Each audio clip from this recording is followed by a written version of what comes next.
Good morning every one. നമ്മൾ ഇന്ന് പുതിയൊരു ടോപ്പിക്കിനെ പരിചയപ്പെടാനാണ് പോകുന്നത്. ക്യൂൺ എലിസബത്തിൻ്റെ പീരീഡാണ് നമ്മളിപ്പോൾ ചർച്ച ചെയ്തുകൊണ്ടിരിക്കുന്നത്. അതിൽ തന്നെ ക്യൂൺ എലിസബത്ത് നടപ്പിലാക്കിയ സോഷ്യൽ വെൽഫെയർ പ്രോഗ്രാമിൻ്റെയും ക്യൂൺ എലിസബത്തിൻ്റെ കാലഘട്ടത്തിൽ വന്ന എലിസബത്തിയൻ ലിറ്ററേച്ചർ എന്നറിയപ്പെടുന്ന ഒരു കാലഘട്ടത്തെയുമാണ് നമ്മൾ ഇന്നത്തെ ഈ ക്ലാസ്സിലൂടെ നോക്കിക്കാണാനായിട്ട് പോകുന്നത്. അതിൽ ക്യൂൺ എലിസബത്തിൻ്റെ ലിറ്ററേച്ചർ എന്ന് പറയുന്ന കാലഘട്ടം, അല്ലെങ്കിൽ ക്യൂൺ എലിസബത്തിൻ്റെ ലിറ്റററി കോൺട്രിബ്യൂഷൻ എന്ന് പറയുന്നത് അദ്ദേഹത്തിൻ്റെ കാലത്തുണ്ടായ മഹാരഥന്മാരായ ലിറ്റററി വർക്ക് ചെയ്തിരുന്ന ആൾക്കാർ തന്നെയാണ്. അതിൽ പ്രധാനപ്പെട്ട ചില പേരുകൾ: sir Philip Sydney, Edmund Spencer, ആ പേര് നിങ്ങൾ കേട്ടിട്ടുണ്ടായിരിക്കും ഇതിനു മുൻപേ, എഡ്മണ്ട് സ്പെൻസർ എന്ന പേര്, Roger exam, Richard Hooker, Christopher Merlo, കേട്ടിട്ടുള്ള പേരാണ്, and most familiar person William Shakespeare. ഇത്രയും പേരുടെ വലിയ രീതിയിലുള്ള കോൺട്രിബ്യൂഷനാണ് ക്യൂൺ എലിസബത്തിൻ്റെ കാലഘട്ടത്തെ ഫ്ലറിഷ് ചെയ്തത്. പക്ഷേ ക്യൂൺ എലിസബത്തിനെ പോലെ ആർട്ട് ആൻഡ് ലിറ്ററേച്ചറിനെ സപ്പോർട്ട് ചെയ്യുന്ന ഒരു ക്യൂൺ അവിടെ ഇല്ലായിരുന്നു എങ്കിൽ ഈ പറയുന്ന എഡ്മണ്ട് സ്പെൻസർ ആയാലും ക്രിസ്റ്റഫർ മെർലോ ആയാലും വില്യം ഷേക്സ്പിയർ ആയാൽ പോലും ഇത്രയ്ക്കധികം പോപ്പുലറൈസ് ചെയ്യപ്പെടില്ലായിരുന്നു. രാജ്ഞിയിൽ നിന്ന് കിട്ടിയ അമിതമായിട്ടുള്ള പിന്തുണയും ഒപ്പം തന്നെ സപ്പോർട്ടും, ഇത് രണ്ടുമാണ് ആ ഒരു കാലഘട്ടത്തെ golden age of English literature എന്നുള്ള അവസ്ഥയിലേക്ക് എടുത്തുയർത്തിയത്. ഒരുപക്ഷെ ഇംഗ്ലീഷ് കാലഘട്ടത്തിൽ ഇതിനു മുൻപ് ആരും ഇത്രയും വലിയ ഹ്യൂജ് സപ്പോർട്ട് ഈ പറയുന്ന ആർട്ട് ആൻഡ് ലിറ്ററേച്ചറിന് കൊടുത്തിട്ടുണ്ടാവില്ല. അതുകൊണ്ട് തന്നെ ഇവർക്കൊക്കെ വളരാനുള്ള വലിയൊരു സ്പേസ് അവിടെ ഉണ്ടായിരുന്നു. ഇംഗ്ലണ്ടിൻ്റെ ചരിത്രത്തിൽ, ലിറ്ററേച്ചറിൻ്റെ ചരിത്രത്തിൽ ഇത്രയും അധികം കോൺട്രിബ്യൂഷൻ ചെയ്ത വലിയ ഒരുപാട് പേരുടെ ഒരു കൂട്ടായ്മ പിന്നീട് ഒരു കാലഘട്ടത്തിൽ ഉണ്ടായിട്ടില്ല. പിന്നെയും റൊമാൻറ്റിക് പീരീഡിൽ ഒരുപാട് നല്ല റൈറ്റേഴ്സ് വന്നെങ്കിലും പക്ഷെ അതൊക്കെ വളരെ റീസെൻ്റ് ആണ്, 1800-കൾക്ക് ശേഷമാണ്. ഇപ്പം ഈ ഒരു കാലഘട്ടത്തിൽ ഇത്രയും വലിയൊരു സംഘത്തെ കിട്ടി എന്നുള്ളതും അതിനെ വളർത്തിയെടുക്കാൻ ക്യൂൺ എലിസബത്തിന് കഴിഞ്ഞു എന്നുള്ളതും ഒരുപോലെ പ്രാധാന്യം അർഹിക്കുന്ന കാര്യമാണ്. രണ്ടിനും ഒരേ ഇമ്പോർട്ടൻസ് ആണ്. ഇതിലേതെങ്കിലും ഒന്നില്ലെങ്കിൽ തന്നെ പ്രശ്നമാണ്. ഒരുപക്ഷെ ഇത്രയും മികച്ച റൈറ്റേഴ്സ് ഉണ്ടായില്ലെങ്കിൽ ക്യൂൺ എലിസബത്ത് എത്ര സപ്പോർട്ട് ചെയ്തിട്ടും കാര്യമില്ല. അതേസമയം നല്ല റൈറ്റേഴ്സ് ഉണ്ടായിട്ടും ക്യൂണിൻ്റെ ഭാഗത്തു നിന്നൊരു സപ്പോർട്ട് കിട്ടിയില്ലെങ്കിൽ അതും നേരെ ഓപ്പോസിറ്റായിട്ടുള്ള ഒരു ഇമ്പാക്റ്റ് ഉണ്ടാക്കാൻ സാധ്യതയുണ്ട്. അപ്പം ഇതാണ് നമ്മൾ എലിസബത്തിയൻ ലിറ്ററേച്ചർ എന്നുള്ള ഘട്ടത്തിൽ ചർച്ച ചെയ്യുന്നത്. ഈ ക്ലാസ്സിൽ നമ്മൾ എഡ്മണ്ട് സ്പെൻസറെ മാത്രമാണ് ചർച്ച ചെയ്യുള്ളൂ. 1552 മുതൽ 599 വരെയുള്ള കാലഘട്ടത്തിലെ ഒരു മികച്ച റൈറ്റർ, അദ്ദേഹത്തിൻ്റെ ഏറ്റവും മികച്ച കൃതി ദ ഫെയറി ക്യൂൺ. അതിനുശേഷം സ്പെൻസറിയൻ സ്റ്റാൻസ എന്ന പേരിലാണ് അദ്ദേഹത്തിൻ്റെ ഈ വർക്ക് അറിയപ്പെട്ടിരുന്നത് തന്നെ. അദ്ദേഹം ക്രിയേറ്റ് ചെയ്തെടുത്ത, അല്ലെങ്കിൽ അദ്ദേഹം രൂപപ്പെടുത്തിയെടുത്ത അദ്ദേഹത്തിൻ്റേതായിട്ടുള്ള ഒരു കവിത എഴുതുന്ന ഒരു രീതിയാണ് സ്പെൻസറിയൻ സ്റ്റാൻസ എന്ന് പറയുന്നത്. പിന്നെ ഇംഗ്ലീഷ് പോയട്രിയിലെ ഒരു എപ്പിക് പോയമായിട്ടാണ് ഫെയറി ക്യൂൺ എന്ന കൃതി കണക്കാക്കപ്പെടുന്നത്.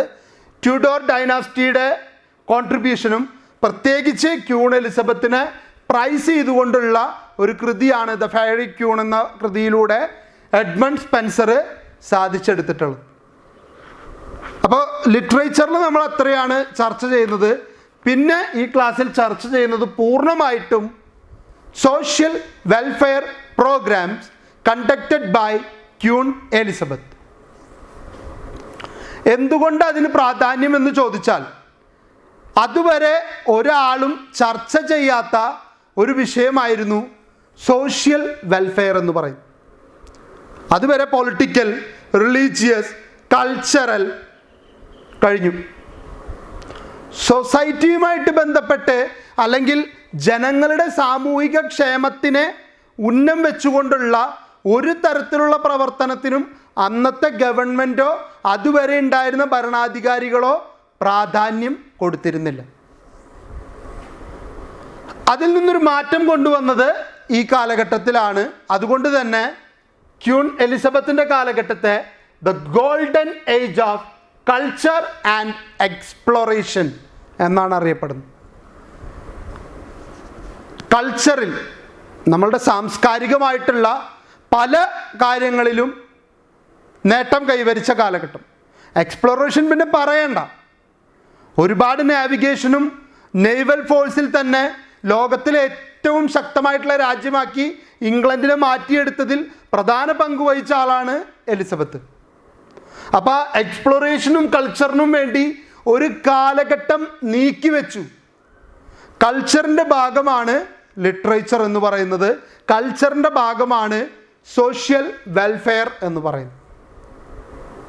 നമ്മുടെ സമൂഹത്തിൽ നമ്മളോടൊപ്പം സഹവസിക്കുന്നവരുടെ ഉന്നമനത്തിന് വേണ്ടിയുള്ള പ്രവർത്തനം നമ്മളുടെ സംസ്കാരത്തിൻ്റെ ഭാഗമാണ്. അതെല്ലാ സംസ്കാരത്തിൻ്റെയും ഭാഗമായിക്കൊള്ളണം നിർബന്ധമില്ല.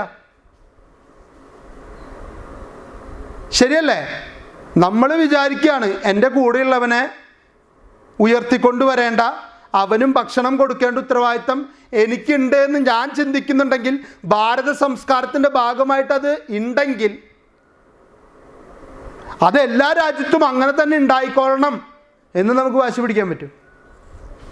അപ്പം അതൊരു വല്ലാത്ത വ്യത്യാസം ഉണ്ടാക്കുന്ന കാര്യമാണ്. ദെൻ ക്വീൻ എലിസബത്തിൻ്റെ അവസാന കാലഘട്ടത്തിൽ വലിയൊരു പ്രശ്നത്തെ ഇംഗ്ലണ്ട് നേരിട്ടു. റൈസിങ് പോവേർട്ടി, കൊടിയ ദാരിദ്ര്യം. എന്തുകൊണ്ടാണ് അങ്ങനെ ഒരു ദാരിദ്ര്യം വന്നതെന്ന് വെച്ച് കഴിഞ്ഞാൽ അതിന് 2-3 ഘടകങ്ങളുണ്ട്. ഭരണം മോശമായതുകൊണ്ടല്ല യഥാർത്ഥത്തിൽ അത്തരത്തിലൊരു ദാരിദ്ര്യം അവിടെ ഫേസ് ചെയ്യേണ്ടി വന്നു. 2-3 കാര്യങ്ങൾ. The first 30 years stability and prosperity. Queen Elizabeth ഭരിച്ചിരുന്ന ആദ്യത്തെ 30 വർഷം ഒരു കുഴപ്പമില്ല, നല്ല സമ്പൽ സമൃദ്ധിയുണ്ട്, രാജ്യത്തിന് ഒരു സ്റ്റെബിലിറ്റി ഉണ്ട്, കൺസിസ്റ്റൻ്റ് ആയിട്ടുള്ള ഒരു ഡെവലപ്മെൻറ്റ് രാജ്യത്ത് നടക്കുന്നുണ്ട്. പക്ഷെ പിന്നീടാണ് ഈ ഒരു പോവർട്ടി എന്ന് പറയുന്ന ഈ ഒരു വലിയ പ്രശ്നം രൂപപ്പെട്ടു വരുന്നത്. അപ്പോൾ ഈ പ്രതിസന്ധിയെ എങ്ങനെ മറികടക്കണം? കാരണം അത് രാജ്ഞിയുടെ ഉത്തരവാദിത്വമാണ്, ഭരണാധികാരിയുടെ ഉത്തരവാദിത്വത്തിൽപ്പെട്ട ഏറ്റവും വലിയ കാര്യമാണ് രാജ്യത്ത് പോവർട്ടി ഇല്ലാതാക്കുക എന്നുള്ളത്. അതിന് കാരണമായത്, അതിൻ്റെ കാരണത്തിലേക്ക് വരുന്നതിന് മുമ്പ് ഇംഗ്ലണ്ടിൽ ഒരു വലിയ വിഭാഗം ആളുകളുണ്ടായിരുന്നു, പുവർ എന്നറിയപ്പെടുന്ന ഒരു വലിയ വിഭാഗം. ഇവർക്ക് ആകെ അറിയാവുന്നത് ഭിക്ഷ എടുക്കാൻ അറിയാം. പിന്നെ അവർ ചെയ്തിരുന്നതാണ് റോബിങ്ങും സ്റ്റീലിങ്ങും. രണ്ടും എന്താ? മോഷണമാണ്. പിടിച്ചുപറി അല്ലെങ്കിൽ മോഷണം, ഇതിലൂടെയൊക്കെ ലൈവ്ലിഹുഡ് കണ്ടെത്തുന്ന ഒരു വിഭാഗം ആൾക്കാർ. അല്ലെങ്കിൽ ചെറിയ ചെറിയ ഗ്രൂപ്പുകളായിട്ട് എന്തെങ്കിലും കൊച്ചു കൊച്ചു വർക്കുകൾ, ആ വർക്കിൽ നിന്ന് വലിയ രീതിയിലുള്ള ഒരു പ്രോഫിറ്റോ അല്ലെങ്കിൽ ഒരു വലിയ രീതിയിലുള്ള സമ്പാദിക്കാനുള്ള ഒരവസ്ഥയൊന്നും അവർക്കുണ്ടായിരുന്നില്ല. പിന്നെ ഈ പാവപ്പെട്ടവരെ മോഷ്ടിക്കാൻ തുടങ്ങിയാലും ഇവർ മാക്സിമം മോഷ്ടിക്കുന്നത് ഫുഡ് ആൻഡ് ക്ലോത്ത്, ആകെ അതേ മോഷ്ടിക്കുന്നുള്ളൂ. പണോ വീടോ മറ്റ് സുഖ സൗകര്യങ്ങളോ ഒന്നും മോഷ്ടിക്കുന്നില്ല. ഭക്ഷണം, വസ്ത്രം, ഇതിന് രണ്ടിനും വേണ്ടിയിട്ടുള്ള മോഷണങ്ങളെ ഇംഗ്ലണ്ടിൽ ഇത്തരം ബഗ്ഗേഴ്സ് എന്നറിയപ്പെടുന്ന, പുവർ എന്ന് വിളിക്കപ്പെടുന്ന ഒരു വിഭാഗം ചെയ്യുന്നുള്ളൂ. പക്ഷേ അവരുടെ ആ ഒരു ഏരിയയിലൂടെ ക്രോസ് ചെയ്ത് പോകാൻ പലർക്കും ഭയമാണ്. കാരണം കയ്യിലുള്ള ഫുഡ് അവരെന്തായാലും അടിച്ചു മാറ്റും, വസ്ത്രങ്ങൾ ഊരിയെടുക്കും. അപ്പം എങ്ങനെ അതിലൂടെ പോകുമെന്നുള്ളതും ഇവരുടെ ഈ ഒരു ഭയാനകമായിട്ടുള്ള ഈ ഒരു കാലഘട്ടത്തെ അല്ലെങ്കിൽ ഈ ഒരു അവസ്ഥയെ അതിജീവിക്കേണ്ട ഒരു ബുദ്ധിമുട്ട് ഇംഗ്ലണ്ടിലെ മിഡിൽ ക്ലാസ് പീപ്പിളിന് ഫേസ് ചെയ്യേണ്ടതായിട്ട് വന്നു. Lost their land because of enclosures leads to unemployment. അതായത് ഒരു വലിയ വിഭാഗം ലാൻഡ് ഓണേഴ്സ് അവരുടെ ഭൂമിയെ കൃഷി ചെയ്യുന്നതിൽ നിന്ന് മാറ്റി ഷീപ്പ് ഫാമിങ്ങിലേക്ക് ലീഡ് ചെയ്തിരുന്നു. എപ്പോൾ?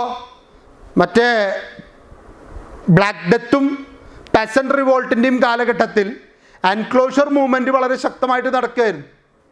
അതിൻ്റെ ഭാഗമായിട്ട് ഒരു വലിയ ഏരിയ ലാൻഡ് കൃഷി ചെയ്യാതെ പുല്ല് വളർത്താനായിട്ട് ഇടുക, പാഡി ഫീൽഡ്. അവിടെ ഗ്രാസിന് അല്ലെങ്കിൽ പുൽമേടുകൾ വളർത്തിയെടുക്കാനായിട്ട്. എന്നിട്ട് എന്ത് ചെയ്യും? ഇവരൊരു കൂട്ടം ആടുകളെ മേടിച്ചിട്ട് ഷീപ്പ് ഫാമിംഗ് ആണ്. ഒരു 50 ഏക്കർ സ്ഥലം ഇങ്ങനെ വെറുതെ ഇട്ടിട്ട് പുൽമേടുകളാക്കി ഇട്ട് കഴിഞ്ഞാൽ അവിടെ ഒരു 1000 ആടുകൾക്ക് മേയാനുള്ള സൗകര്യം ഉണ്ടായിരിക്കും. പക്ഷെ ആ 1000 ആടുകളെ നോക്കാൻ വെറും 10 ആൾ മതി. ആ ആടിൻ്റെ കാര്യങ്ങളും ആ പുല്ലിലൂടെ അവരെ മേയാൻ വിട്ടിട്ട് അവരെ കളക്ട് ചെയ്ത് തിരിച്ച് അവരുടെ സ്ഥലത്ത് കൊണ്ടുവരാനൊക്കെ. പക്ഷെ ആ 50 ഏക്കർ സ്ഥലം കൃഷി ചെയ്യണമെങ്കിൽ ഒരു 500 പേരെങ്കിലും വേണം എന്നുണ്ടെങ്കിലോ ഏതാ ലാഭം? 500 പേർക്ക് കൂലി കൊടുക്കുന്നതാണോ 10 ആൾക്ക് കൂലി കൊടുക്കുന്നതാണോ ലാഭം? ചിലപ്പോൾ കൃഷി ചെയ്താൽ ഇതിനേക്കാൾ വലിയ എമൗണ്ട് കളക്ട് ചെയ്യാൻ പറ്റും. ഷീപ്പ് ഫാമിങ്ങിൽ നിന്ന് കിട്ടുന്നതിനേക്കാൾ ലാഭം ചിലപ്പോൾ കൃഷിയായിരിക്കാം. പക്ഷേ കോസ്റ്റ് ഓഫ് പ്രൊഡക്ഷൻ അത് ഷീപ്പ് ഫാമിങ്ങിൽ വളരെ കുറവും. അതുകൊണ്ട് തന്നെ പ്രോഫിറ്റ് ലെവൽ കണക്കാക്കുമ്പോൾ അവിടെ കൂടുതലും കൃഷിയിൽ കുറവും സംഭവിക്കും. 10 പേർക്ക് 1000 രൂപ വെച്ച് കൊടുത്താൽ 10,000 രൂപയാവുള്ളൂ. 500 പേർക്ക് 1000 വെച്ച് കൊടുത്താലോ? അവിടെയാണ് വ്യത്യാസം.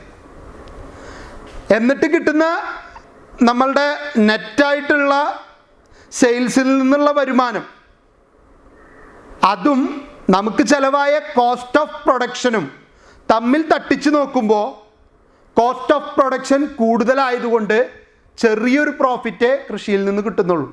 അതുകൊണ്ട് പലരും ഈ പറയുന്ന ഷീപ്പ് ഫാമിങ്ങിലേക്ക് മാറാൻ തുടങ്ങി.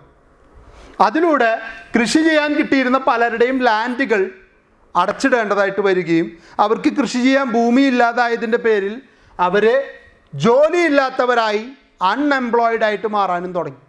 ഇതാണ് പോവർട്ടിയിലേക്ക് നയിച്ചത്. അല്ലാതെ ക്യൂൻ എലിസബത്ത് അവിടെ ഭരിക്കാൻ വന്നതുകൊണ്ടല്ല അവിടെ അത്തരത്തിലൊരു ദാരിദ്ര്യം ഉണ്ടായത്. ആദ്യത്തെ 30 വർഷം ഒരു പ്രശ്നമില്ലായിരുന്നു. പക്ഷേ ഈ 30 വർഷം കഴിഞ്ഞപ്പോൾ സംഭവിച്ച ഏറ്റവും വലിയ പ്രശ്നം എന്ന് പറയുന്നത് ഡിക്ലൈൻ ഇൻ ക്ലോത്ത് ട്രേഡ്. തുണിയുടെ വ്യവസായത്തിൽ വലിയ ഇടിവ് സംഭവിച്ചു. ക്ലോത്ത് വിൽക്കാൻ അല്ലെങ്കിൽ ക്ലോത്തിൻ്റെ സെയില് കുത്തനെ ഇടിഞ്ഞു. അതിനെ മറികടക്കാൻ ഒരു മാർഗമില്ലാതായി. അവർക്ക് ഷീപ്പ് ഫാമിങ്ങിലൂടെ ഏറ്റവും കൂടുതൽ കിട്ടിയിരുന്നത് വൂളും ക്ലോത്ത് മേക്കിങ്ങും ആയിരുന്നു. ഈ ക്ലോത്ത് മേക്കിങ്ങിൽ തന്നെ ക്ലോത്ത് ട്രേഡ് ഇടിഞ്ഞതോടുകൂടി ഷീപ്പ് ഫാമിങ്ങിന് വലിയ പ്രാധാന്യം ഇല്ലാണ്ടായി. അപ്പോൾ അവിടെയും കുറേ അൺഎംപ്ലോയ്മെൻറ്റ് സംഭവിച്ചു. നാച്ചുറലി എന്തുണ്ടാവും? ഒരുപാട് പേര് പോവർട്ടിയിലേക്ക് പോകേണ്ടി വന്നു. ദെൻ കോയിനേജ്, പണത്തിൻ്റെ ഉപയോഗം കടന്നു വന്നതോടുകൂടി വലിയ രീതിയിൽ സാധനങ്ങൾ കൊടുത്ത് കൈമാറ്റം ചെയ്യുന്ന സംവിധാനം അവസാനിച്ചതോടുകൂടി പൈസയുടെ ഉപയോഗം ശക്തമാവാൻ തുടങ്ങിയപ്പോൾ പിന്നെ അവിടെ പണിയെടുത്തിട്ട് കാര്യമില്ല. നിങ്ങൾക്ക് കൃഷി ചെയ്തു, നിങ്ങൾക്ക് ജീവിക്കാനുള്ള വക ഒരു 10 കിലോ ഗോതമ്പ് തന്നു, ജീവിതം നടക്കുമോ? നടക്കില്ല. കാരണം കോയിനേജിലേക്ക് കാലം മാറി. അവിടെ ഗോതമ്പ് കൊണ്ടുപോയിട്ട് പിന്നെ നിങ്ങൾക്ക് വേണ്ട പച്ചക്കറികളോ വേറെ എന്തെങ്കിലും സാധനമോ മേടിക്കാൻ പറ്റില്ല, പൈസ തന്നെ കൊടുക്കണം. ഈ 10 കിലോ ഗോതമ്പ് അവിടെ കൃഷി ചെയ്ത എല്ലാവരുടെയും ഉണ്ടാവും, പക്ഷെ ആരുടെയും കാശില്ല. എന്നാൽ അപ്പുറത്തൊരു വിഭാഗത്തിൻ്റെ വലിയ രീതിയിലുള്ള ഇൻഫ്ലേഷൻ സംഭവിക്കുന്നു, പണപ്പെരുപ്പം ഉണ്ടാകുന്നു. പണപ്പെരുപ്പം ഉണ്ടായിക്കഴിഞ്ഞാൽ അപ്പം പൈസയുടെ ക്ഷാമം തീർന്നില്ലേ എന്ന് ചിന്തിക്കരുത്. പണപ്പെരുപ്പം എന്ന് പറഞ്ഞാൽ ചില ആളുകളിലോ ചില സ്ഥലങ്ങളിലോ മാത്രം പൈസ കുമിഞ്ഞുകൂടാണ്, അവരത് മാർക്കറ്റിലേക്ക് ഇറക്കുന്നില്ല. അതാണ് ഇൻഫ്ലേഷൻ. പണപ്പെരുപ്പം തന്നെയാണ്, പൈസ കൂടുതലാണ്, പക്ഷെ ആ കൂടുതലുള്ള പൈസ മാർക്കറ്റിലില്ല. അത് ചില ആളുകളിൽ മാത്രം കോൺസെൻട്രേറ്റ് ചെയ്ത് നിൽക്കുക. അവരത് ഇറക്കിയാലല്ലേ പുതിയ രീതിയിലേക്ക് അത് ഫ്ലോ ചെയ്ത് ഒരാൾക്ക് ശമ്പളമായിട്ട് കൊടുത്ത് അയാൾ സാധനങ്ങൾ പർച്ചേസ് ചെയ്ത് അതിലൂടെ അത് ഈ മുതലാളിയിലേക്ക് തന്നെ തിരിച്ചെത്തി അയാൾ വീണ്ടും അവർക്ക് ശമ്പളം കൊടുത്ത് ഇതിങ്ങനെ ഒരു സർക്കിളായിട്ട് കറങ്ങിക്കൊണ്ടിരിക്കണം. പക്ഷെ ചിലർ പൈസയെ മൂടി വയ്ക്കാനും കുമിഞ്ഞു കൂട്ടാനും ശ്രമിച്ചപ്പോൾ അത് വലിയ ഇൻഫ്ലേഷനിലേക്ക് ലീഡ് ചെയ്തു. Then poor harvest in 1590. ഇതിൻ്റെ ഒക്കെ മേലോക്കൂടെ കൂനുമ കുരു എന്ന് പറയുന്ന അവസ്ഥയിലേക്ക് ഒരു മോശം വിളവെടുപ്പ് 1590 ഇംഗ്ലണ്ട് കണ്ടതിൽ വെച്ച് ഏറ്റവും മോശം വിളവെടുപ്പ് കൂടി ഉണ്ടായതോടുകൂടി എന്ത് സംഭവിച്ചു? ഈ പറഞ്ഞ പോവർട്ടി എന്ന് പറയുന്നത് ആ രാജ്യത്ത് കത്തിപ്പടർന്നു. ഇപ്പം തുണി വിറ്റ് ജീവിച്ചു വന്നവർക്ക് കാശില്ല. കോയിനേജിലേക്കും ഇൻഫ്ലേഷനിലേക്കും വന്നപ്പോൾ ഒരു വിഭാഗം കൃഷി ചെയ്തിരുന്നവർ നശിച്ചു. അതിൻ്റെ കൂടെ പുവർ ഹാർവെസ്റ്റ് കൂടി വന്നപ്പോൾ പിടിച്ചു നിൽക്കാനുള്ള എല്ലാ പഴുതുകളും അടഞ്ഞു. Then dissolution of monasteries. Problem worse. Dissolution of monastery. Monastery എന്താ? ആശ്രമങ്ങളാണ്. ആശ്രമങ്ങളെയൊക്കെ തകർത്ത് തരിപ്പണമാക്കിയിട്ടുണ്ടായിരുന്നു ഓൾറെഡി. കാരണം ആദ്യമേ തന്നെ നമ്മൾ പറഞ്ഞിരുന്നു ആശ്രമങ്ങളെ കൊള്ളയടിച്ച് അവിടെയുള്ളതൊക്കെ അവർ എടുത്തുകൊണ്ട് പോയിരുന്നു എന്ന്. അത്തരത്തിൽ തകർക്കപ്പെട്ട ഒരു ആശ്രമ ജീവിത സംവിധാനം ഇല്ലാണ്ടായപ്പോൾ പാവങ്ങൾക്ക് ആകെ ഉണ്ടായിരുന്ന ഒരു അഭയമായിരുന്നു ആശ്രമം. കാരണം ഏത് നേരത്ത് കയറി ചെന്നാലും ഭക്ഷണം കിട്ടാൻ ഒരു സ്ഥലം ഉണ്ടായിരുന്നത് ആശ്രമങ്ങളായിരുന്നു. സന്യാസിമാർ താമസിക്കുന്ന സ്ഥലങ്ങളിൽ ഭക്ഷണത്തിന് കുറവൊന്നുമില്ലായിരുന്നു. പക്ഷേ ഈ മൊണാസ്ട്രികളെ തകർത്ത് കാത്തലിസത്തെ തച്ചുടയ്ക്കാനുള്ള ഇംഗ്ലീഷ് മൊണാർക്കിയുടെ ശ്രമം എന്തിനു കാരണമായി? പാവങ്ങളുടെ അഭയകേന്ദ്രവും ഇല്ലാണ്ടാക്കി. അവരാരോട് ചെന്നിട്ട് ചോദിക്കും ഭക്ഷണം? എവിടെ ഉറങ്ങാൻ സ്ഥലം കണ്ടെത്തും? അങ്ങനെയൊക്കെയുള്ള സൗകര്യം ചെയ്തു കൊടുത്തിരുന്ന ആശ്രമങ്ങളില്ലാണ്ടായി. അതാണ് പറഞ്ഞത് dissolution of monasteries getting the problem worse. ഈ പ്രശ്നത്തെ വീണ്ടും വീണ്ടും രൂക്ഷമാക്കി തീർക്കാൻ ഇത് കാരണമായി തീർന്നു. എല്ലാ മേഖലയിലും കൃത്യമായിട്ടുള്ള തിരിച്ചടി നേരിടേണ്ടതായിട്ട് വന്നു. Then poor law in parishes. അപ്പോൾ പാവപ്പെട്ടവരെ സഹായിക്കേണ്ടത് രാജ്യത്തിൻ്റെ ആവശ്യമാണെന്ന് തിരിച്ചറിഞ്ഞ് ഓരോ ഇടവകകളിലും പാവങ്ങളെ സംരക്ഷിക്കുന്നതിന് വേണ്ടി ഒരു പുവർ ലോ ഇംപ്ലിമെൻ്റ് ചെയ്യാനായിട്ട് തീരുമാനിച്ചു. അതിൻ്റെ ഭാഗമായിട്ട് in 1572 poor rate was established. Poor rate എന്ന് വെച്ച് കഴിഞ്ഞാൽ നമ്മൾ ഈ പള്ളിയിലും അമ്പലങ്ങളിലൊക്കെ പോയാൽ നേർച്ചയിടില്ലേ, നമുക്ക് ജോലിയുണ്ട്, അതിൽ നിന്ന് കിട്ടിയ ശമ്പളത്തിൽ നിന്ന് ഒരു വിഹിതം ദൈവത്തിന് എന്ന രീതിയിൽ ഒരു വിഹിതം പാവപ്പെട്ടവന് കൊടുക്കുന്നതിനെയാണ് പുവർ റേറ്റ് എന്ന് പറയുന്നത്. ഇത് നിർബന്ധിത പിരിവാണ്. ഒരു ഇടവകയിലെ പാവപ്പെട്ടവരല്ലാത്ത എല്ലാവരും പുവർ റേറ്റ് അടയ്ക്കാൻ ബാധ്യസ്ഥരാണ്. എനിക്ക് സ്ഥിര വരുമാനം ഉണ്ടെങ്കിൽ ഞാൻ പുവർ റേറ്റ് കൊടുക്കണം. അതെത്രയാണെന്ന് ആ പാരിഷ് തീരുമാനിക്കും. ആ പുവർ റേറ്റ് കൊടുത്തില്ലെങ്കിൽ ചിലപ്പോൾ ജയിലിൽ പോയി കിടക്കേണ്ടി വരും. എനിക്കൊന്നും വയ്യ പാവങ്ങളെ സഹായിക്കാൻ, പിന്നെ എൻ്റെ കാശ് എൻ്റെയാണ് എന്ന് ഞാൻ പറഞ്ഞാൽ മോനും കൂടി പോരെ, നേരെ പോയിട്ട് ജയിലിലേക്ക് എടുക്കുക കുറച്ച് ദിവസം. അങ്ങനെ നീ പണിയെടുത്തപ്പോൾ കാശുണ്ടാക്കണ്ട. നിനക്ക് കാശുണ്ടെങ്കിൽ ആ കാശിൽ നിന്നൊരു വിഹിതം പാവപ്പെട്ടവന് കൊടുക്കാൻ നീ തയ്യാറാവണമെന്ന്. അതിന് പറ്റാത്തവർ ഇംഗ്ലണ്ടിൽ വേണ്ട. അതന്നെയാണ് attitude. Then 1597 overseer for poor people. Overseer എന്ന് പറയുന്നതും ഇതേ കാറ്റഗറിയിൽ തന്നെയാണ്. ഒരു പർട്ടിക്കുലർ ഏരിയയിലോ ഒരു ഇടവകയിലോ ഉള്ള ട്രേഡുമായിട്ട് ബന്ധപ്പെട്ടോ അല്ലെങ്കിൽ മറ്റേതെങ്കിലും മേഖലയിൽ നിന്ന് പൈസ ഉണ്ടാക്കുന്നവർ അതിൻ്റെ ഒരു നിശ്ചിത വിഹിതം ഓവർസീർ എന്ന പേരിൽ പാവപ്പെട്ടവന് വേണ്ടി മാറ്റിവെക്കണം. അപ്പോൾ അവന് ആം ഹൗസസ് ഉണ്ടാക്കാനും, ആം ഹൗസസ് എന്ന് വെച്ച് കഴിഞ്ഞാൽ ഈ പറയുന്ന പാവപ്പെട്ടവരെ അധിവസിപ്പിക്കാനുള്ള ഈ പുവർ ഹൗസസ് അല്ലെങ്കിൽ ഓൾഡ് ഏജ് ഹോംസ് എന്നൊക്കെ പറയുന്ന പോലത്തെ സംവിധാനമാണ്. അതുപോലെ തന്നെ അവർക്ക് വസ്ത്രം, ഭക്ഷണം തുടങ്ങിയിട്ടുള്ള സൗകര്യങ്ങൾ ഒരുക്കാൻ വേണ്ടിയിട്ടാണ് ഇത്തരം ഓവർസീർ പുറപ്പെടുവിച്ചിട്ടുള്ളത്. Then poor rate system, then begging was ban, ആം ഹൗസസ് വെർ എസ്റ്റാബ്ലിഷ്ഡ്. ക്യൂൺ എലിസബത്തിൻ്റെ കാലത്തുണ്ടായ 3 പ്രധാനപ്പെട്ട കാര്യങ്ങളാണ്. പുവർ റേറ്റ് സിസ്റ്റം കൊണ്ടുവന്നു. ഒരു പർട്ടിക്കുലർ എമൗണ്ട് തീരുമാനിക്കുക എല്ലാവർക്കും, ആ എമൗണ്ട് നിർബന്ധമായിട്ടും കൊടുത്തിരിക്കണം. Then begging was banned. ഒരാളും ഭിക്ഷാടനം നടത്തിയോടെ ജീവിക്കേണ്ട, ഭിക്ഷാടനം വേണ്ട. ഭിക്ഷാടനം നടത്തുന്നത് കണ്ടാൽ അവർക്കാണ് പിന്നെ പനിഷ്മെൻറ്റ് കിട്ടുക, ഭിക്ഷ തണ്ടണം അവർക്ക്.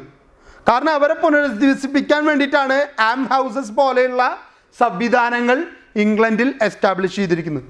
Then the poor law in 1601, 1601 poor law എന്ന് പറയുന്ന ഒരു നിയമം തന്നെ കൊണ്ടുവന്നു. ജസ്റ്റിസ് ഓഫ് ദ പീസ്, നീതി നിർവഹിക്കപ്പെടണം. എങ്ങനെ? സമാധാനത്തിലൂടെ. സമാധാനം ഉണ്ടാവണമെങ്കിൽ ആദ്യം എന്ത് വേണം? മനുഷ്യൻ്റെ ഭൗതികമായിട്ടുള്ള ആവശ്യങ്ങളായിട്ടുള്ളവയെല്ലാം സാറ്റിസ്ഫൈ ചെയ്യപ്പെടണം. വീട്, വസ്ത്രം, ഭക്ഷണം തുടങ്ങിയിട്ടുള്ള കാര്യങ്ങൾ. ഇതിനെ ഫുൾഫിൽ ചെയ്താൽ മാത്രമേ സമാധാനം നിലനിൽക്കുകയുള്ളെന്നും ആ സമാധാനം ഇംഗ്ലണ്ടിൽ എല്ലാവർക്കും ഒരുപോലെ നീതിയുക്തമായിട്ട് നടപ്പിലാക്കണം എന്നുള്ള ആവശ്യത്തിൻ്റെ ഭാഗമായിട്ടാണ് the poor law in 1601 implement ചെയ്യുന്നത്. അപ്പോൾ പുവർ റേറ്റും അതുപോലെ തന്നെ ഓവർസീറും ദെൻ പുവർ ലോയും, ഈ 3 കാര്യങ്ങളിലൂടെയാണ് ഇംഗ്ലണ്ടിൽ ഇത്തരത്തിലുള്ള പാവപ്പെട്ടവർക്ക് വേണ്ടിയുള്ള അല്ലെങ്കിൽ സോഷ്യൽ കമ്മിറ്റ്മെൻറ്റോട് കൂടിയിട്ടുള്ള പ്രോഗ്രാമുകൾ നടത്തി വന്നിരുന്നത്. ഇനി അതെങ്ങനെ നടപ്പിലാക്കി, എന്തൊക്കെയാണ് ഇതിൻ്റെ ബാക്കി എന്നുള്ളത് നമുക്ക് നോക്കാം. Social welfare programs under Elizabeth, Elizabethan poor laws. Elizabeth's reign was seen as a golden age of culture and exploration. But society was characterized by extremes of rich and poor. An increasing population and rising poverty became a big problem during the reign of Elizabeth. Population വർദ്ധിച്ചതും ഒപ്പം തന്നെ ദാരിദ്ര്യം കൂടി വരുന്നതും അവസാന കാലഘട്ടത്തിൽ queen എലിസബത്തിനെ സംബന്ധിച്ചിടത്തോളം വലിയൊരു പ്രശ്നമായിട്ട്, പ്രതിസന്ധിയായിട്ട് നിലനിന്നിരുന്നു. The first 30 years of Elizabeth's reign saw stability and prosperity. ഒരു കൃത്യമായിട്ടുള്ള അടിസ്ഥാനത്തിലൂടെ അല്ലെങ്കിൽ ഒരു കൃത്യമായിട്ടുള്ള എന്താ പറയുക, അങ്ങോട്ടോ ഇങ്ങോട്ടോ ചായ്വില്ലാത്ത രീതിയിൽ കൃത്യമായിട്ട് ഒരേ ദിശയിൽ മുന്നോട്ട് പോയിക്കൊണ്ടിരുന്ന ഒരു രാജ്യം, നല്ല സമ്പൽ സമൃദ്ധിയിലേക്ക് ഉയർന്നു വന്ന ഒരു രാജ്യമായിരുന്നു ആദ്യത്തെ 30 വർഷം. പക്ഷെ പിന്നീടാണ് പ്രശ്നങ്ങൾ ഓരോന്നായിട്ട് ഉടലെടുക്കാൻ തുടങ്ങിയത്. But a rising population led to growing poverty and problems, especially in towns. പ്രധാനമായിട്ടും ടൗണുകളിലാണ് ഈ പ്രശ്നം. ടൗണുകളിൽ എന്തുകൊണ്ട് ഈ പ്രശ്നം വരണേന്നറിയോ?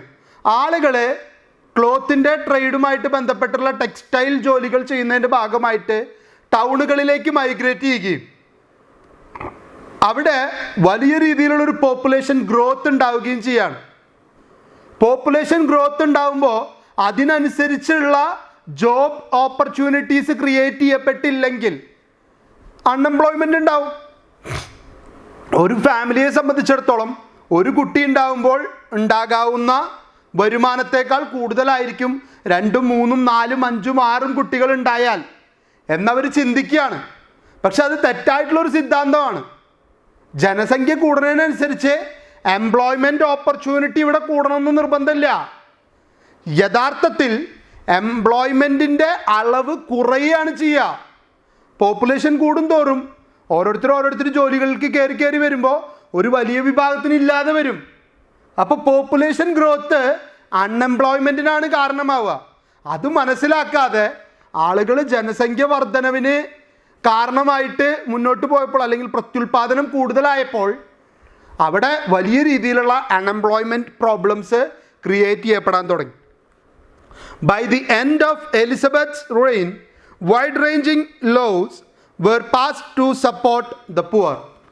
പൂർ ആയിട്ടുള്ള ആളുകളെ സംരക്ഷിക്കുന്നതിനും അവരുടെ അവകാശങ്ങൾക്ക് വേണ്ടിയിട്ടുള്ള പൈസ കണ്ടെത്തുന്നതിനും വേണ്ടി ഒരുപാട് നിയമങ്ങൾ എലിസബത്തിൻ്റെ കാലഘട്ടത്തിൽ തന്നെ, അല്ലെങ്കിൽ അദ്ദേഹത്തിൻ്റെ അവസാന സമയത്ത് ഒരുപാട് പാസ്സാക്കി. They played an important role in supporting the poor and signaled the first move into welfare from the state. Welfare from the state. ഒരു സ്റ്റേറ്റ് എന്ന് വെച്ചാൽ, ഒരു രാജ്യമെന്ന് വെച്ചാൽ, ഒരു ഭരണാധികാരി എന്ന് വെച്ചാൽ അയാളുടെ ഉത്തരവാദിത്തം പൊളിറ്റിക്കൽ ജസ്റ്റിസ് നടപ്പിലാക്കുക മാത്രമല്ല, പുവർ വെൽഫെയർ കൂടി, സോഷ്യൽ വെൽഫെയർ കൂടി ഒരു മൊണാർക്കിൻ്റെ കമ്മിറ്റ്മെൻറ്റിൻ്റെ ഭാഗമാണ് എന്ന് ക്വീൻ എലിസബത്ത് തിരിച്ചറിഞ്ഞു. അതുകൊണ്ടാണ് ഇത്തരത്തിലുള്ള പുതിയ നിയമങ്ങൾ ഇംപ്ലിമെൻ്റ് ചെയ്തുകൊണ്ട് മാക്സിമം ബെനിഫിറ്റ് സാധാരണക്കാരന്, പാവപ്പെട്ടവന് ഉണ്ടാക്കി കൊടുക്കാനായിട്ട് അദ്ദേഹം ശ്രമിച്ചത്.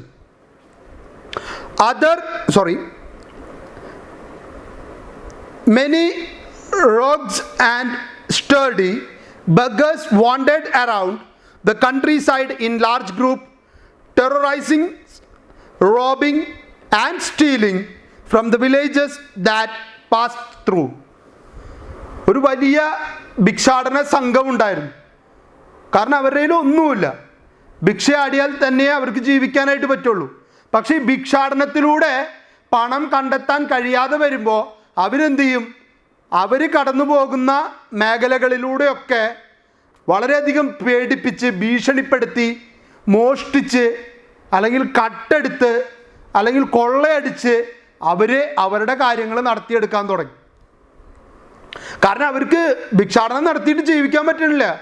അപ്പം ജീവിക്കാൻ ഒരു ഉപജീവന മാർഗം ഇല്ലാത്തത് കൊണ്ട് അവരിത്തരം മോശം പ്രവർത്തികളിലേക്ക് ഏർപ്പെടാൻ തുടങ്ങി. Other vagabonds worked individually or in small groups. These included stealing, food and clothing. മറ്റു ചിലർ ചെറിയ ചെറിയ ഗ്രൂപ്പുകളായിട്ട് നിൽക്കുകയും അവർ ഈ ആഹാര സാധനങ്ങളും വസ്ത്രങ്ങളൊക്കെ കട്ടെടുത്ത് അവരുടെ കാര്യങ്ങൾ നടത്തിയെടുക്കാനായിട്ട് തുടങ്ങി. There was an increase in poor people because land owners started to keep sheep instead of growing crops, while many people lost their land because of enclosures. ഇത്തരം വലിയ രീതിയിലുള്ള ഷീപ്പ് ഫാമിങ്ങിന് വേണ്ടി പലരും ലാൻഡ് അടച്ചിടാനും അവരുടെ ലാൻഡ് ഇത്തരം അഗ്രികൾച്ചറൽ പ്രോസസ്സിൽ നിന്ന് മാറ്റി മറ്റ് ഷീപ്പ് ഫാമിംഗ് പോലെയുള്ള ലാർജ് സ്കെയിൽ ബിസിനസ്സിലേക്ക് കൺവേർട്ട് ചെയ്യാൻ തുടങ്ങിയപ്പോൾ കൃഷി ചെയ്യാൻ ഭൂമിയില്ലാത്ത ഒരുപാട് ഫാർമേഴ്സ് അവിടെ ഉണ്ടാവാനായിട്ട് തുടങ്ങി. This led to an increase in unemployment.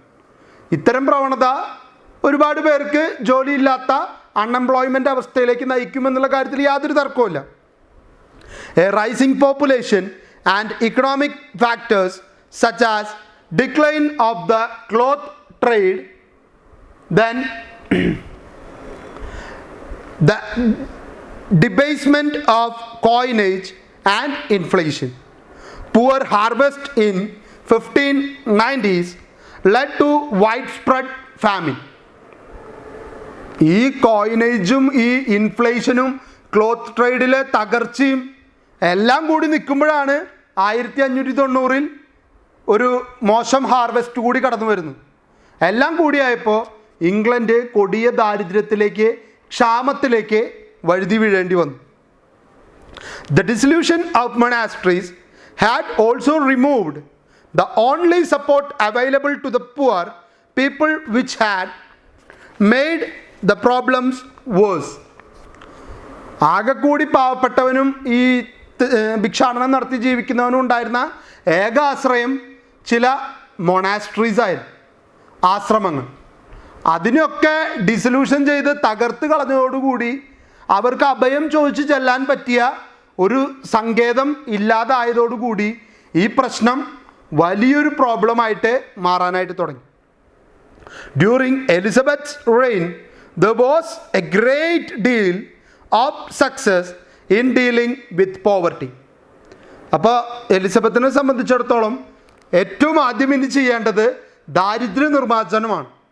ഒരു രാജ്യം ഡെവലപ്മെൻറ്റിലേക്ക് കുതിക്കണമെങ്കിൽ അവിടെ ആദ്യം വരേണ്ടത് ദാരിദ്ര്യമില്ലാത്ത സമാധാനമുള്ള ഒരു രാജ്യമായിരിക്കണം. എങ്കിൽ മാത്രമേ അവിടെ കൃഷിയായാലും അവിടെ വ്യവസായങ്ങളായാലും ഒക്കെ തഴച്ചു വളരാനുള്ള സാഹചര്യം ഒരുക്കി കൊടുക്കാനായിട്ട് പറ്റുള്ളൂ. അപ്പോൾ അതായി എലിസബത്തിന് മുൻപിലുള്ള പ്രൈം ആയിട്ടുള്ള ഒരു പ്രയോറിറ്റി എന്ന് പറയുന്നത് അതായിട്ട് മാറി. There was recognition that the deserving poor needed help, and this led to a number of poor laws to provide for the poor in parishes. അപ്പോൾ ഓരോ ഇടവകകളിലും അവരുടെ നാട്ടിലുള്ള അവരുടെ ഇടവകയിലുള്ള പാവപ്പെട്ടവനെ സംരക്ഷിക്കേണ്ടതിൻ്റെ ആവശ്യകതയെ മനസ്സിലാക്കിക്കൊണ്ട് ചില പുവർ ലോസ് ഇംപ്ലിമെൻ്റ് ചെയ്യാൻ തീരുമാനിച്ചു. In 1572 all people had to contribute a local poor rate to help the deserving poor. അവകാശപ്പെട്ട പാവപ്പെട്ടവനെ സംരക്ഷിക്കേണ്ടതിൻ്റെ ഭാഗമായിട്ട് എല്ലാവരും നിർബന്ധമായിട്ടും ഒരു പുവർ റേറ്റ്, ആ റേറ്റ് എത്രയാണെന്ന് പറഞ്ഞിട്ടില്ല, ഒരു പുവർ റേറ്റ് തീരുമാനിക്കുകയും ആ റേറ്റ് എല്ലാവരും കൊടുക്കണമെന്ന് 1572 നിയമം പാസ്സാക്കുകയും ചെയ്തു. In 1597 every parish had to elect an overseer of the poor to administer the system of doles for outdoor relief and indoor relief in almshouses and workhouses.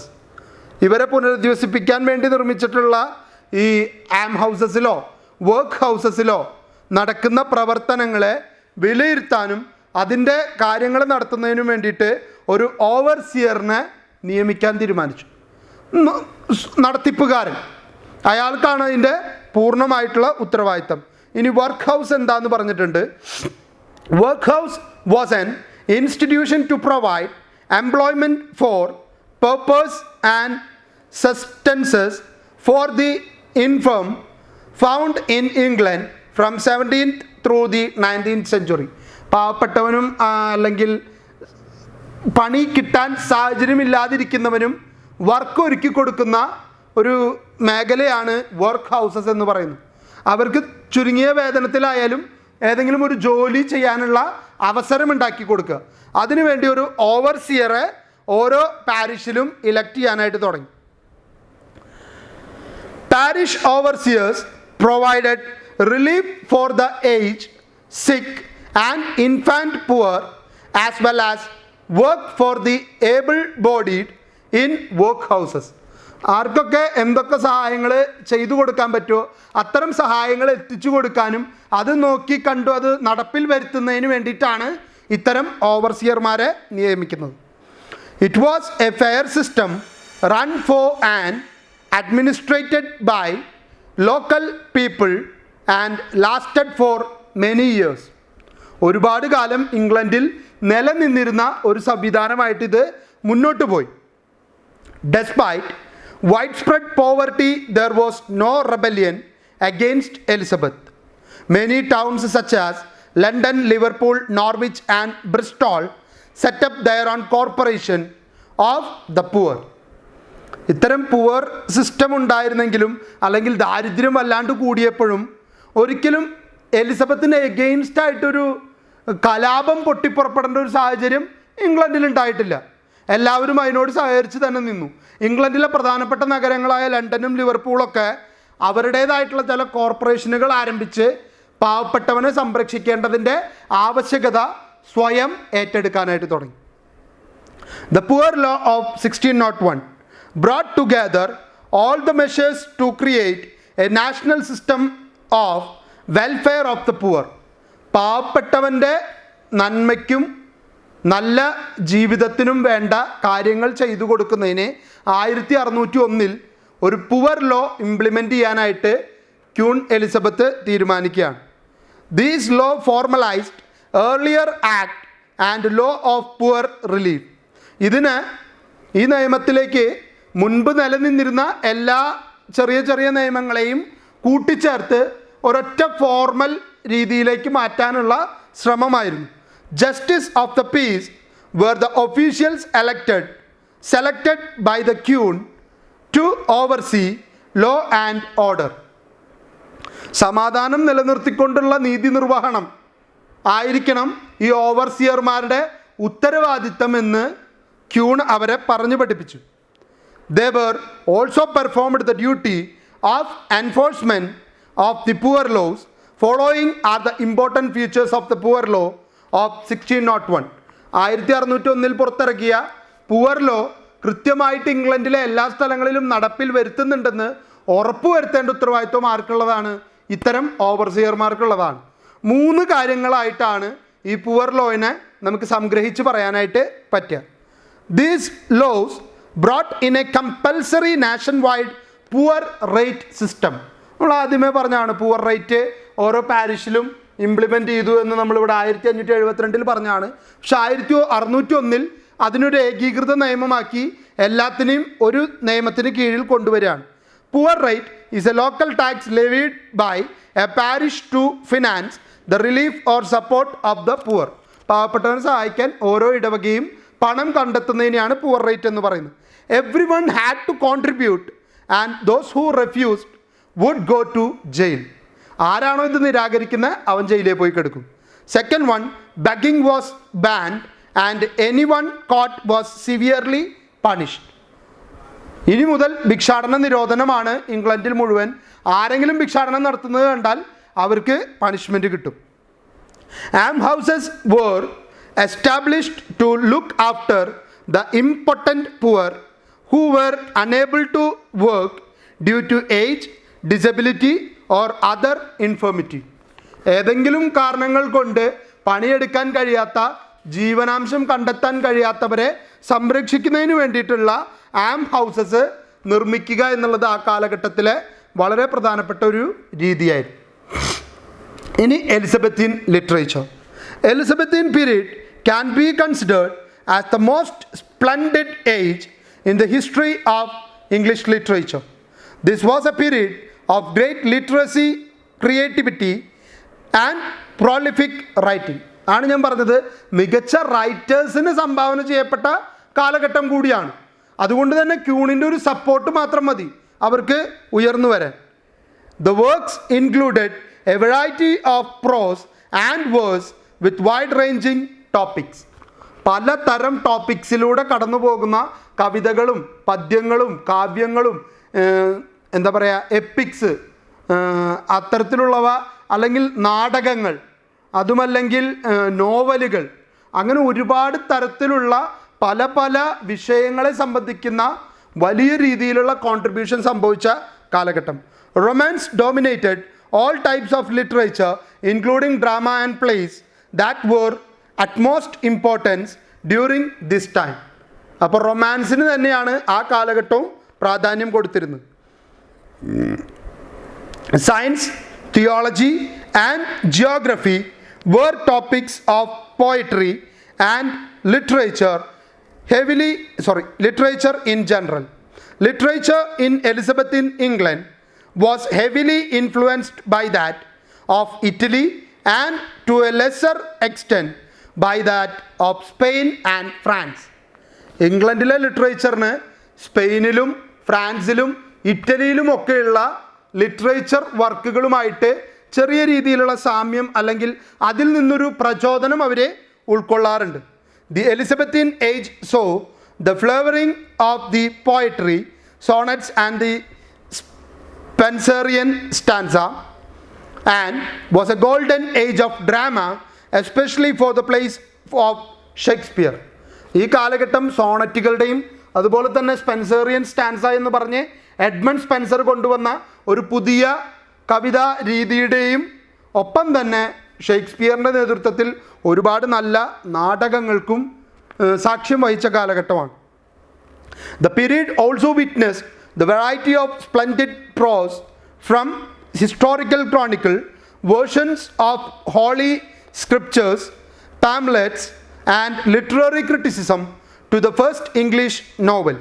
Some of the most famous and prolific writers of this period include Sir Philip Sidney, Edmund Spenser, Roger Ascham, Richard Hooker, Christopher Marlowe, and William Shakespeare. ആ കാലഘട്ടത്തിലെ ചില പ്രധാനപ്പെട്ട റൈറ്റേഴ്സിൻ്റെ പേര് അവിടെ കൊടുത്തിട്ടുണ്ട്. ഇനി ഓരോരുത്തരെ കുറിച്ചും നമ്മൾ പഠിക്കുന്നുണ്ട്. നമ്മളിപ്പോൾ ചർച്ച ചെയ്യാൻ പോകുന്നത് എഡ്മണ്ട് സ്പെൻസറെ കുറിച്ച് മാത്രമാണ്. അദ്ദേഹത്തിൻ്റെ കൃതികളെക്കുറിച്ച് നമ്മൾ നെക്സ്റ്റ് ക്ലാസ്സിലാണ് ചർച്ച ചെയ്യുന്നത്. Edmund Spencer 1552 to 1599. Edmund Spenser was famous English poet whose long allegorical poem The Fairy Queen is one of the greatest in the English language. English ലാംഗ്വേജിൽ തന്നെ ഏറ്റവും മികച്ചത് എന്ന് കണക്കാക്കപ്പെടാവുന്ന അലിഗോറിക്കൽ പോയമാണ് the Faerie Queene. It was written in what came to be called the Spenserian stanza.